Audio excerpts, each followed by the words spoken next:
আমি যখন অষ্টম শ্রেণীতে পড়ি প্রায় প্রতিদিনেই আমার ছোট ভাই এবং এলাকার চেয়ারম্যান আমার সাথে খারাপ আচরণ করার চেষ্টা করত। আমি তাদেরকে অনেক বুঝাতাম, অনেক বারণ করতাম, কিন্তু তারা আমার কোনো কথাই কিছুতেই বুঝত না। তারা আমার সাথে উন্মাদ এবং পাগলের মতো আচরণ করত। একদিন আমাদের বাড়ির সবাই আমাকে আর আমার ছোট ভাইকে রেখে সবাই বেড়াতে গিয়েছিল। আমার স্কুলে পরীক্ষা ছিল। আমার ছোট ভাইয়েরও পরীক্ষা ছিল, যে কারণেই আমি যেতে পারি নাই। কিন্তু এই সুযোগে আমার ছোট ভাই ঘরের দরজা বন্ধ করে এলাকার চেয়ারম্যানকে নিয়ে আমার সাথে যা করল তা শুনলে বন্ধুরা আপনাদের মাথা ঠিক থাকবে না।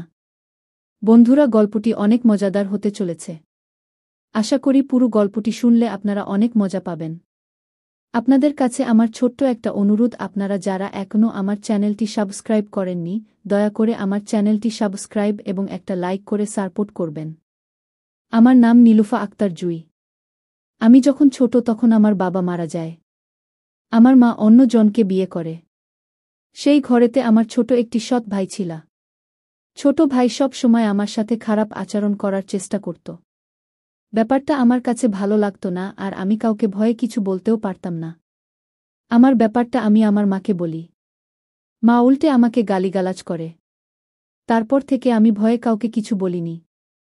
অষ্টম শ্রেণীতে উঠার পর একদিন বাড়িতে কেউ ছিল না, সবাই দাওয়াত খেতে গিয়েছে। সেই সুযোগে ছোট ভাই কোথায় থেকে এসে আমার উপর পশুর মতো ঝাঁপিয়ে পড়ল। আমার চিৎকার দিয়েও কোনো লাভ হল না। এরপর থেকে ছোট ভাই প্রায় সময় আমার উপর ঝাঁপিয়ে পড়ত। আর মাঝে মাঝে আমার ছোট ভাই টাকা দিত। যখন আমি ক্লাস 10-এ উঠলাম তখন আমি বুঝতে পারলাম আমি কনসিভ হয়ে গিয়েছি। যখন আমি কনসিভ করি তখন আমি ব্যাপারটা বুঝতে পারিনি। আমি ব্যাপারটা আরও পরিষ্কারভাবে বুঝতে পারি ক্লাস 9-এ শারীরিক শিক্ষা বই থেকে। আমার তখন মাথা ব্যথা, বমি ভাব ছিল। কিছু খেতে পারতাম না। আর ব্যাপারটা যখন মা বুঝতে পারে তখন মা আমাকে জিজ্ঞেস করে, কি হয়েছে তোর? আমি কিছুই বলি না। অবশেষে আমি ব্যাপার বলতে বাধ্য হয়েছি। আমার মুখ থেকে মা এরকম কথা শুনে অবাক হয়ে গেল। আর আমাকে বকাবকি করতে শুরু করল। এর আগে আমি আর আমার ব্যাপারটা বলেছিলাম, কিন্তু ব্যাপারটা কোনোভাবে বিশ্বাস করে নাই। মা এই সব কথা শোনার পর মা আমার ভাইকেও এই ব্যাপারটা নিয়ে জিজ্ঞাসাবাদ করেন। সে উল্টা আমাকে অপমান করে, বলে এটা আমার না। আমি বললাম, এত বছর ধরে আমার সাথে সম্পর্ক করলেন যে আমি সবাইকে বলে দিব। সে আমাকে হুমকি দিয়েছে, বলল খবর আছে। আমিও ভয় পেয়ে যাই। এসব কথা শোনার পরও মা আমাকে অনেক মারধর করে এবং ব্যাপারটা গোপন রাখে। বাবা ভাইদের কাছ থেকে বলে, আর এটা কার বাচ্চা? কার থেকে পাপ আমার ছেলের উপর ছেড়ে দিয়েছিস? আরও অনেক কথা। পরে মা গোপনে বাচ্চাটা নষ্ট করে ফেলে। তারপর থেকে আমাকে আর স্কুলে যেতে দেয় না। আমি স্কুলে যাওয়ার কথা বলে যেতে হবে না তোর স্কুলে। তারপর মা তড়িগড়ি করে আমার বিয়ের জন্য বাবাকে বলে। বাবা তো এমনিতেই আমাকে দেখতে পারে না, তাই কোনো রকম চাইছে আমাকে বিদায় করতে। কারণ আমি তো উটকো ঝামেলা। এর মধ্যে আমার ছোট ভাই সিঙ্গাপুরে চলে যায়। আমি ওই সময় অনেকবার মরতে চেয়েছি, কিন্তু পারেনি। অনেক মানসিক হতাশায় ভুগেছিলাম। এরপরে একটি ছেলে আসে আমাদের পাশে গ্রামে। বাবা মা কোনো খোঁজ খবর না নিয়েই আমাকে বিয়ে দেয়। কি অদ্ভুত ব্যাপার! বিয়ের দিন আমার কপালে একটা নাক ফুলও জুটেনি। আমার বাবা বলেছে পাত্রপক্ষের কাছে আমি তার কোনো মেয়ে না। আমি তাদের বাসার কাজের মেয়ে। তাদের বাসায় আমি থাকি। ছোটবেলা থেকেই তারা আমাকে মেয়ের মতোই দেখে এবং এভাবেই তারা আমাকে মানুষ করেছে। আমার সৎ বাবার মুখে এই রকম কথা শুনে কষ্টে আমার বুকটা ফেটে যাওয়ার মতো অবস্থা হয়েছিল। যাই হোক, শ্বশুর বাড়িতে আসলাম। একদম ভাঙ্গা চূড়া ঘর। 2টা রুম মাত্র। ঘর দেখে মাথা ঘুরে গেল। আমার বর আমাকে বিয়ে করে এসে কোথায় গিয়েছে সেটাও আমি জানি না। শ্যামলা গায়ের। আমাকে খাটের উপরে বসানো হলো। আমার শ্বশুর শাশুড়ি কেউ নেই। আমার বর একা। তার বাবা মারা যাওয়ার সময় এই বাড়িটা তাকে দিয়ে গেছে। তার যে কজন আত্মীয় স্বজন আছে তাদের পরিচয়ও বর আমাকে দেয় না। আমি রতে বরের অপেক্ষা করতে রাতে আমি ঘুমিয়ে গেলাম। সেই রাতে আর সে আসলো না। সে এলো সকাল বেলা আবার মাতাল হয়ে। সে কোনো কিছু বলা ছাড়াই মাতাল হয়ে পাগলের মতো আমার উপর ঝাঁপিয়ে পড়ল। আমি কাঁদতে লাগলাম। কি হলো আমার কপালে? সারা জীবনেও সুখ পেলাম না। পরের দিন ঘুম থেকে বাথরুম খুঁজতে লাগলাম। ঘরে আর কেউ ছিল না। তাই তাকেই ডাকলাম। সে আমার খুব খারাপ ভাষায় গালি দিয়ে বলল, ঘুমাতে দে। আমিও আর কিছু বলিনি। ঘরের আশেপাশে একটা টিউবওয়েলও ছিল না। অন্য জনের বাড়ি থেকে পানি আনতে হয়। আমি নতুন বউ, কোথায় যাব? কিছুই চিনি না। সেদিন আমার বর দিনের 1 বাজে ঘুম থেকে উঠল। ঘুম থেকে উঠে বলল, ভাত দাও। আমি ভাত দিলাম। তারপর তাকে বললাম, আচ্ছা বাথরুম কোথায়? সে আমাকে একটি জঙ্গলের ভিতরে নিয়ে গেল। একটি খোলামেলা বাথরুম। কি বলবা? বাড়িতে থেকে অনেক দূরে একটা জঙ্গের মধ্যে জায়গায় রাত বেলাতেই আসাই যাবে না। আর বর্ষার সময় তো ভুলেও না। তারপর সে একটা বাড়ি দেখালো। ওখান থেকে পানি আনতে বলল আর মসজিদের পুকুর থেকে গোসল করতে বলল। আমাকে কেউ, আমার বাপের বাড়ি থেকে কেউ দেখতেও আসল না। দিন যেতে লাগল আর তার অত্যাচার বাড়তে লাগল। অহেতুক গালাগালি দিতে লাগল। আমাকে বিয়ের 5 দিন পর থেকেই মারতে শুরু করল। সে মদ খেয়ে মাতাল হয়ে আসত। সে সময়টা কি জঘন্য সময় ছিল বন্ধুরা, তা আপনাদের বলে বুঝাতে পারব না। খুব লজ্জা লাগত অন্যের বাড়ি থেকে পানি আনতে যেতে। তারপর মসজিদের পুকুরে গোসল করতে হতো। আমি 2 দিনেও গোসল করতাম না লজ্জায়। আর এভাবে খোলামেলা পরিবেশে আমার গোসল করে তো অভ্যেস নেই। আর রাতের বেলায় বাথরুমে যেতাম না। বাথরুমে না যাওয়ার জন্য একদম কম খাওয়া দাওয়া করতাম। আর তার তো কোনো খবরেই থাকত না। সে ঠিকমতো কাজও করত না। একদিন হাটবাজার আনলেও 10 দিনেও আনত না। বিয়ের 1.5 মাস পর আমাদের বাড়ি যাই। গিয়ে মাকে জড়িয়ে ধরে কান্না করতে শুরু করি। আর মা আমাকে বলল, এত ঢং করতে হবে না। অনেক ঢং করেছ বাড়িতে। একদিন থাকার পর বাবা বলল, কি রে, যাবি না? এখানে কি, শ্বশুর বাড়ি যা। তাদেরকে সব কিছু খুলে বলার পর তারা কোনো কিছু বিশ্বাস করছিল না। আরও আমাকে বিভিন্নভাবে উল্টাপাল্টা এবং গালিগালাজ করতে লাগল। তারপর আমাকে হঠাৎ বলে উঠল, বিয়ে দিয়েছি এটাই অনেক। তারপর মাকে বললাম, ওমা ওমা, আমি তো তোমার মেয়ে। কেন আমার সাথে এমন করলে তুমি? মা বলল, পেট বাজানোর সময় মনে ছিল না। আমি এটা বলতে পারবো না যে এটা ঘরের মানুষ না বাহিরের মানুষ এ কাজ করেছে। এর পরেও সব মেনে নিলাম। আর নিজের সাথে যুদ্ধ শুরু করলাম। তারপর শ্বশুর বাড়িতে চলে আসলাম। মনোবল শক্ত করলাম। এখানেই আমাকে থাকতে হবে। কিন্তু বর প্রতি রাতে মদ খেতে মাতাল হয়ে আসত।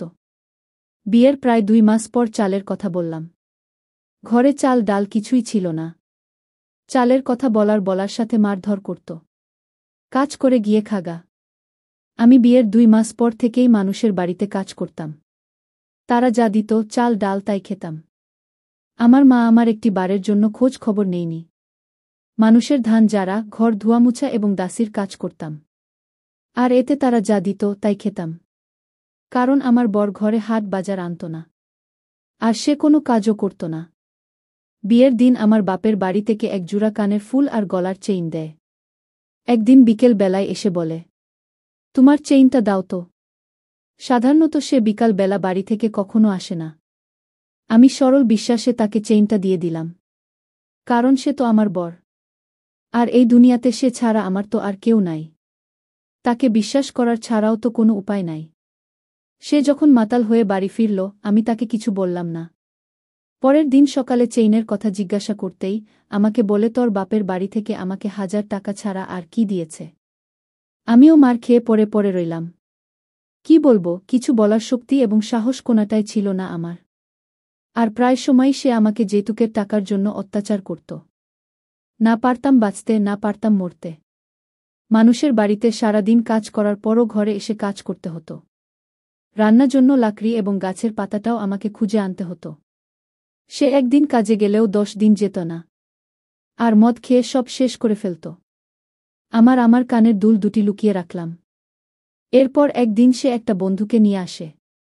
সাথে তারা খাওয়ার জন্য কত কি নিয়ে আনলো তা আমিও খেলাম। খুব মজা লাগল। কিন্তু এর কিছুক্ষণ পরেই খুব ঘুম আসলা। ঘুম থেকে উঠেই অনুভব করলাম আমার শরীরে খুব ব্যথা। ব্যথার জন্য উঠতেও পারছিলাম না। আর সেদিন কাজেও গেলাম না। মানুষের বাড়ি থেকে খাবার পানি আনতে গেলে তারা অনেক ধরনের কথাবার্তা বলত। অনেক সময় তারা পানির কলের মধ্যে তালা মেরে দিত। তারপর নানা রকমের কটু কথা বলত। আর আমাকে নিয়ে সবাই আফসোস করত। আর বলত, কি সুন্দর একটা মেয়ে কপালে জুটেছে একটা মদখোর গাঁজাখোরের সাথে বিয়ে হয়েছে। মেয়েটার কপাল খারাপ বলেই এমন একটা জামাই পড়েছে। আমার বরকে এলাকার সবাই মদখোর হান্নান বলে ডাকত। আমার স্বামীর নাম ছিল হান্নান, কিন্তু তাকে কেউ হান্নান বলে ডাকত না। সবাই তাকে মদখোর হান্নান বলে ডাকত। এলাকার সবাই মদখোর হান্নান বলে চিনে। যাই হোক বন্ধুরা, সেই দিন রাতে তার বন্ধুকে নিয়ে আসার পর আমি জানি না আমার সাথে কি হয়েছিল, কিন্তু আমার শরীরে সকালে ঘুম থেকে উঠে প্রচুর ব্যথা করছিল। মনে হয়েছিল আমার সাথে ভিন্ন রকম কিছু হয়েছে। তারপর থেকে প্রায় সময় আমার বরের বন্ধুটা আসত। আর যেদিন আসত সেদিন আমার খুব ঘুম আসত। একদিন সন্ধে বেলায় আমার বরের বন্ধুটা আমার ঘরে আসে। আমার সাথে অদ্ভুত কাজ করল। সেটা আবার আমি আমার বরকে বলি। তখন বরের বন্ধু আমাকে উত্তর দেয়, প্রতিদিনই তো তোমার সাথে এসব করি, তুমি কি বুঝতে পারো না? কারণ তুমি ঘুমের মধ্যে থাকো, তখন সমস্যা হয় না। আমি আমার স্বামীর বন্ধুর মুখ থেকে এসব কথা খুব ঘাবড়ে গেলাম। আর বললাম, এসবের মানে কি? আপনি এসব কি বলছেন? তারপর বরের বন্ধু বরের সামনে খুব অদ্ভুত কাজ করার জন্য চেষ্টা করছে। আমার বর এসব কিছু দেখার পরও কিছু বলছে না। তখন আমার চোখ দিয়ে আপনা আপনি জল গড়িয়ে পড়ছে। তারপরেও আমার স্বামীকে আমি বললাম, দেখো, এই লোকটা তোমার সামনে আমাকে অদ্ভুত কাজ করার জন্য চেষ্টা করছে। তুমি একটা কিছু বলো। আমি কান্না করলেই অনেক মারধর করে। আর বলে সে এমনি এমনি আমাকে সে অদ্ভুত কাজ করে না, তার জন্য নাকি আমাকে টাকা দেয়। এরপর থেকে বন্ধুটা প্রায় সময় আসত। আমি কোনো রকম প্রতিবাদ করলে আমার স্বামী আমার কোনো কথা শুনে না, অথচ উল্টো আমাকে আরও মারধর করতে শুরু করল। তারপর হঠাৎ আমার স্বামীর বন্ধুর মুখে কথাগুলো বেরিয়ে আসলা। আমাকে বলল, শুনো নীলুফা, তোমার স্বামী প্রতিদিন তোমাকে মারধর করত টাকার জন্য। তোমার স্বামী মদ খাওয়ার জন্য টাকা পেত না, আর এই জন্য তোমার স্বামীকে টাকা দিতাম। কিন্তু তোমার স্বামী টাকা দিতে পারত না, তোমাকে দিয়ে পুষিয়ে নিতাম। আর সবচেয়ে বড় কথা হল, নীলুফা, তোমাকে দেখে আমার খুব মায়া লাগত, তার এই জন্যই টাকা দিতাম।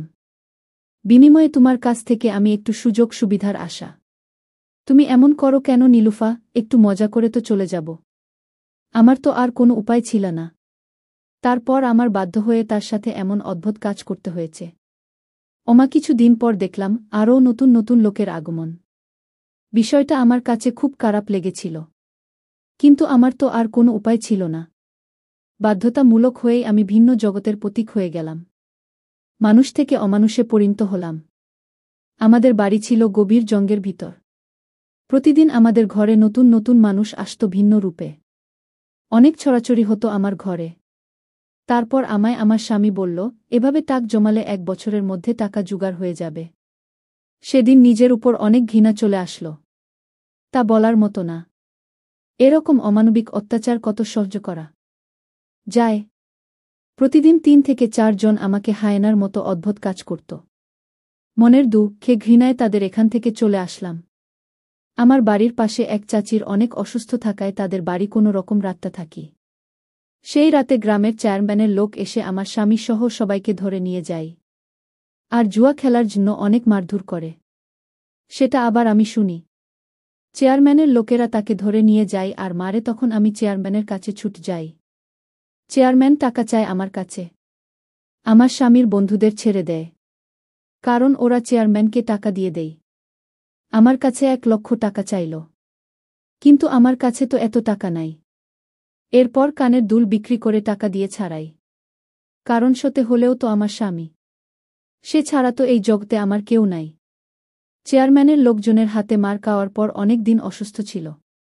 ভালো হওয়ার পর চেয়ারম্যান খবর পাঠায় এবং বলে, তোর বউ আমাদের কাছে কিছু দিনের জন্য পাঠা, তোকে টাকা দিব। এরপর আমার স্বামী আমাকে চেয়ারম্যানের কাছে পাঠায়। খুব লজ্জার বিষয়, চেয়ারম্যানের কাছে 3 দিন ছিলাম। এরপর ওখান থেকে এসে বলি, তোর সাথে আর সংসার করব না। এই কথা বলে আমি রাগ করে বাপের বাড়ি চলে আসলাম। প্রায় 3 বছর পর বাপের বাড়ি যাই। যাওয়ার সময় খালি হাতে যাই। টাকা ছিল না। নাস্তাপানি কোথায় থেকে নিব? এরপর মা আমাকে দেখে দৌড়ে আসলো। কিছু বললাম না। গিয়ে দেখি ও মা আমার বড় ভাই বিয়ে করেছে। তার বউ আবার গর্ভবতী।